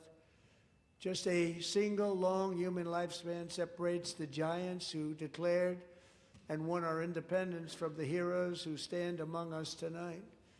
Everything our nation has done, everything we have achieved, has been the work of those few great lifetimes. In those brief chapters, Americans built this nation from 13 humble colonies into the pinnacle of human civilization and human freedom, the strongest, wealthiest, most powerful, most successful nation in all of history. Americans ventured out across the daunting and dangerous continent.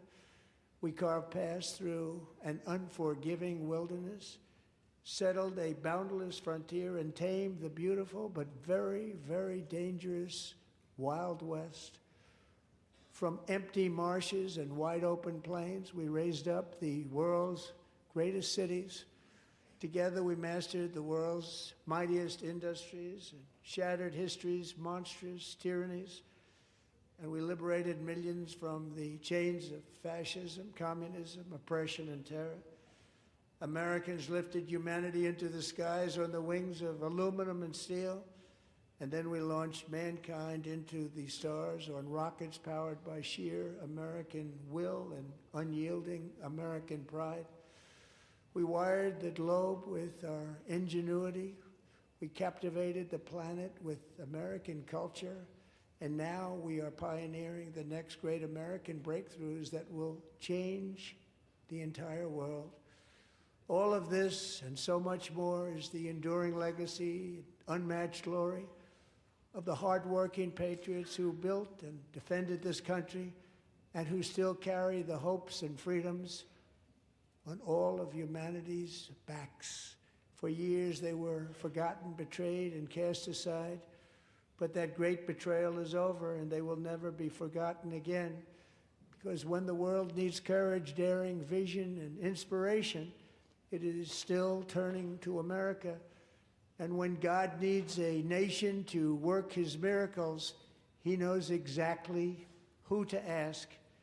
There is no challenge Americans cannot overcome, no frontier too vast for us to conquer, no dream too bold for us to chase, no horizon too distant for us to claim.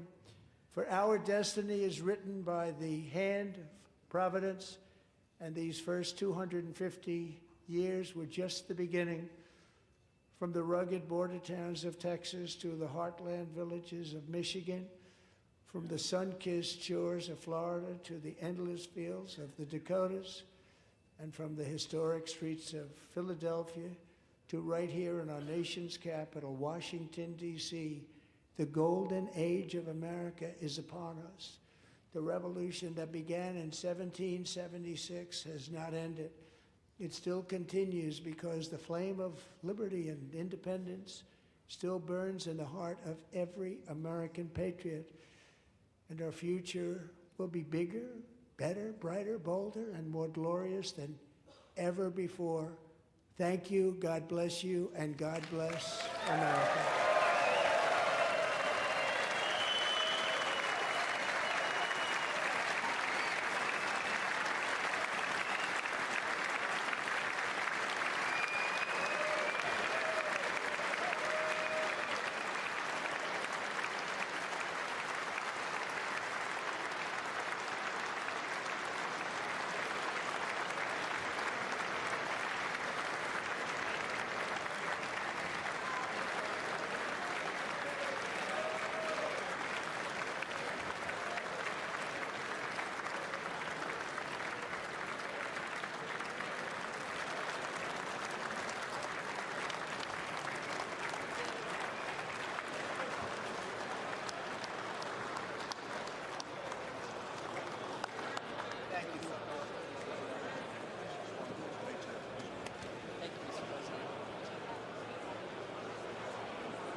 Mr. President, that was a home run.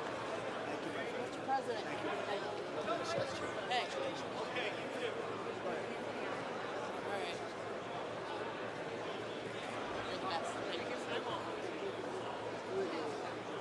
Good job. Thank you. Thank you, friends. Very well done, sir. We'll see you Friday, Mr. President. Great job. Oh, good. See you. See you then. Thank you. Well done. God bless you. Great job. Good man. Thank you. Excellent speech, Mr. Thank you. President. I mean, Absolutely. excellent. I'm so Thank you. Mr. President. Best ever. Thank you. Best ever. Mr. President. Thank you.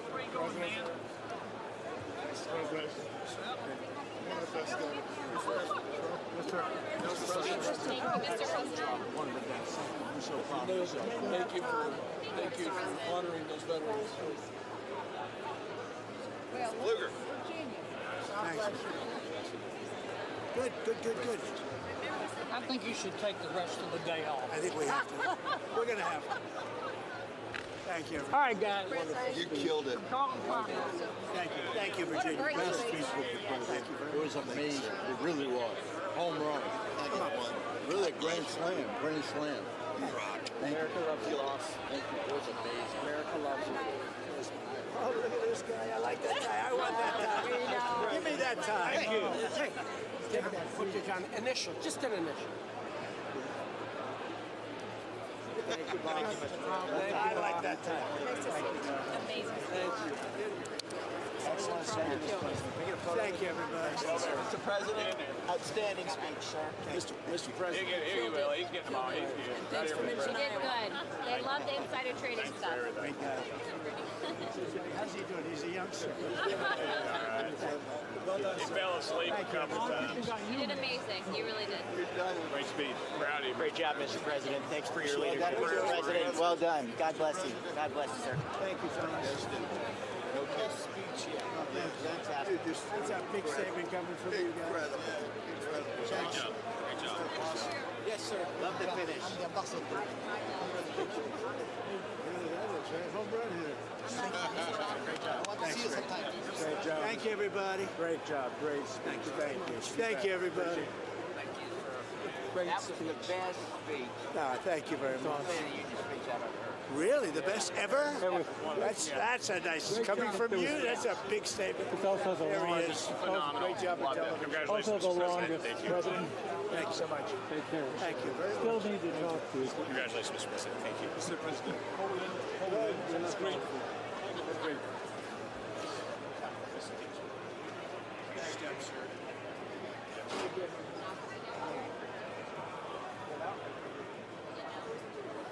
Yeah.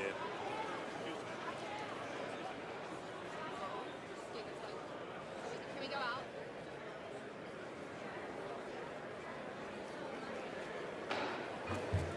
The chair declares the joint session of the two houses now dissolved.